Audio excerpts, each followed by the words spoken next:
Remembrance Day as we know it is always observed on November 11th, and 2 minutes of silence is held to honor those who served. However, in 1919, it was known as Armistice Day and was observed on the second Monday in November. In 1921, the Canadian Parliament passed a bill for Armistice Day to hold ceremonies on the first Monday in the week of November 11th. But this aligned with the Thanksgiving holiday, which took focus away from remembering those that served and what they had done for their country. In fact, the 1920s saw little public engagement with the holiday and very few public demonstrations. It was mainly veterans and their families that gathered in churches and at local memorials.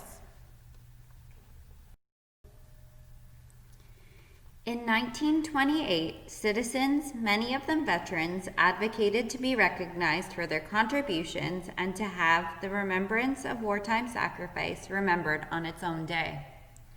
In 1931, the federal government changed the date of remembrance to November 11th and renamed the day Remembrance Day.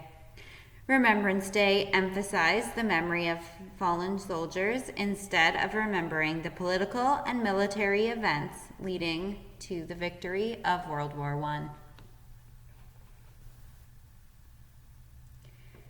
These changes attracted thousands to ceremonies in many cities across the country. Ceremonies were often held at cenotaphs, war memorials, and other public spaces. It is a day to honor the fallen, remember the horror of war, and embrace peace. Often ceremonies include 2 minutes of silence, the playing of the last post, the reading of the poem in Flanders Fields, and the wearing of poppies. Remembrance Day ceremonies have seen inclines and declines in patron participation over the years. A time of great increase was at the end of World War II, but participation has varied since.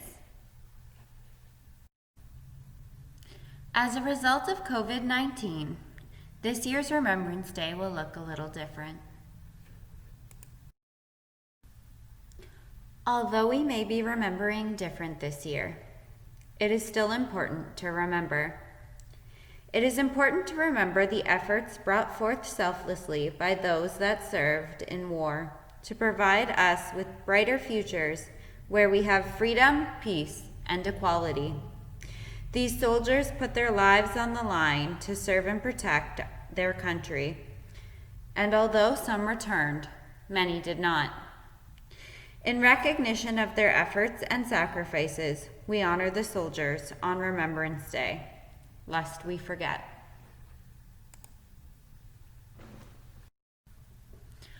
Although there will be no large public gatherings this year for Remembrance Day, there are still many ways to remember.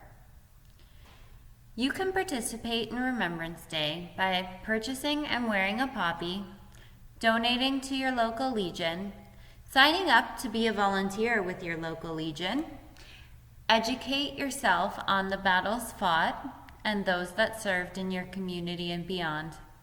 You can visit your town's cenotaph, and most importantly, on November 11th at 11 a.m., honor the veterans by participating in the 2 minutes of silence.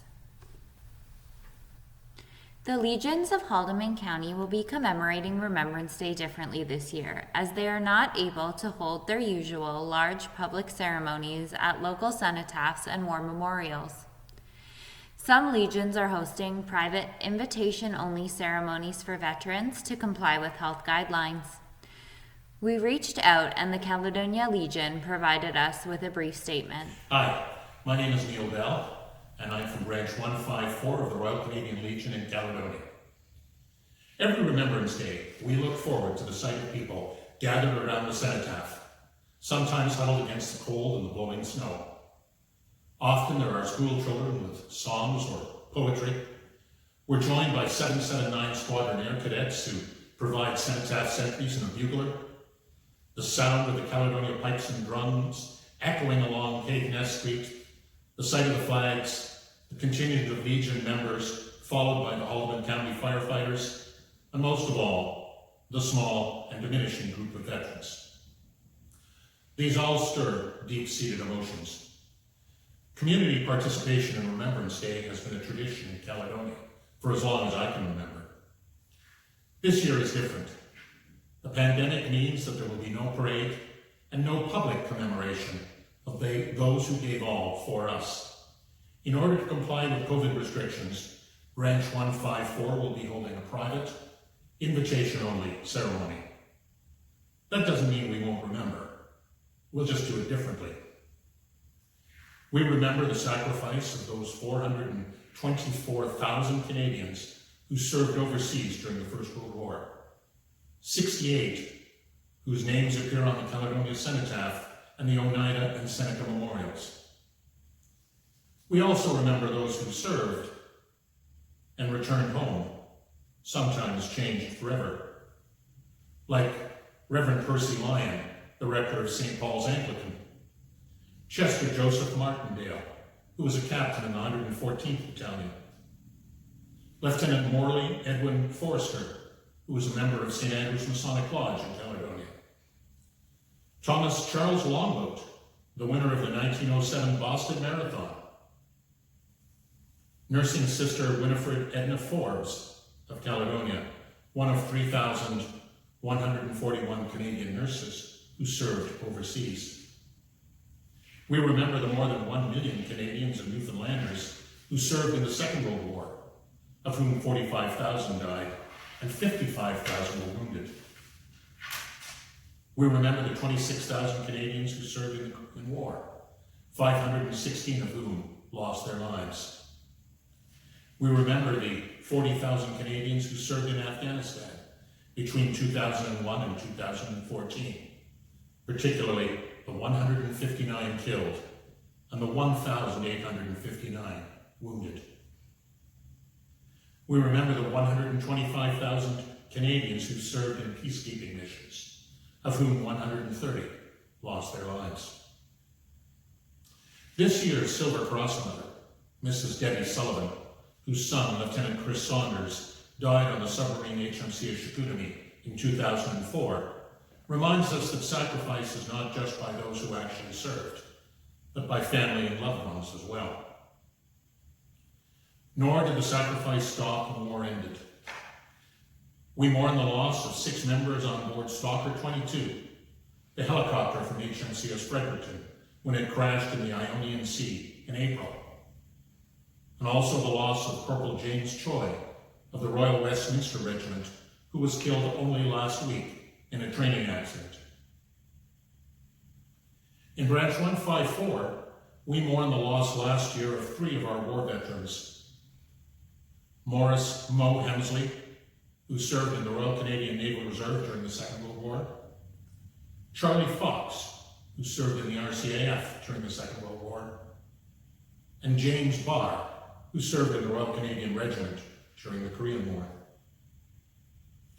We salute the service of our 4 remaining war veterans: Bob Hoover, Edward Legere, and Hugh Patterson, who served in the Second World War, and Victor Ramirez, who served in the Korean War. In 1917, while visiting Canadian troops, Prime Minister Robert Borden said, "The government and the country will consider it their first duty to see that a proper appreciation of your effort and of your courage is brought to the notice of the people at home, and that no man, whether he goes back or whether he remains in Flanders, will have just cause to reproach the government for having broken faith with the men who won and the men who died." Some subsequent Canadian governments have held that they are not bound by that statement. As John McCrae said, "If you break faith with us who die, we shall not sleep." And the Royal Canadian Legion believes that Borden's statement expresses a sacred trust it is up to us and our governments to honor. The aims of the Royal Canadian Legion are to serve veterans, including serving military and their families, families, to promote remembrance, and to serve our communities and our country. If you're looking for different ways to remember this year, why not join the Legion? It's a common misconception that the Legion is a veterans club, but currently, less than 20% of the membership of Branch 154 has ever served in the armed forces. The rest are there to support the aims of the Legion. Another common misconception is that the proceeds from the Poppy campaign go to support the Legion. Also not true. Poppy campaign proceeds can only be used for specific veterans-related causes, and in the last year, Branch 154 has donated over $18,500 to these charities. On November the 11th, won't you join with us at 11 o'clock, wherever you are, as we say, "They shall not grow old, as we that are left grow old. Age shall not weary them, nor the years condemn. At the going down of the sun, and in the morning, we will remember them."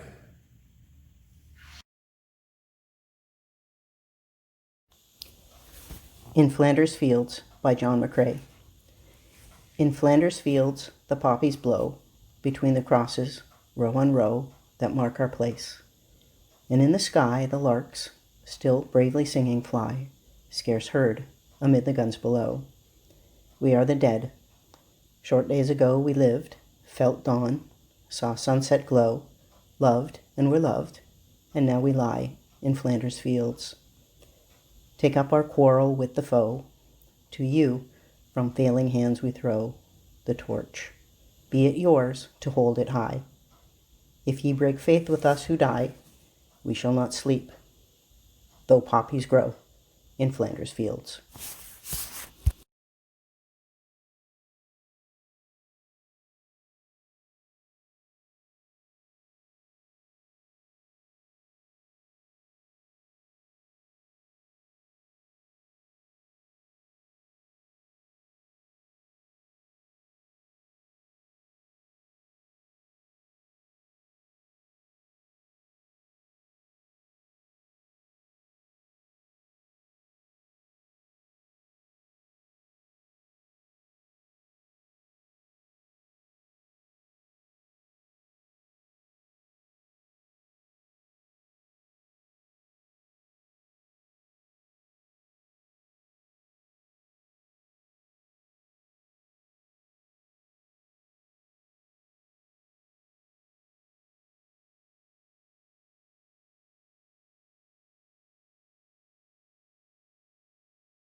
lest we forget.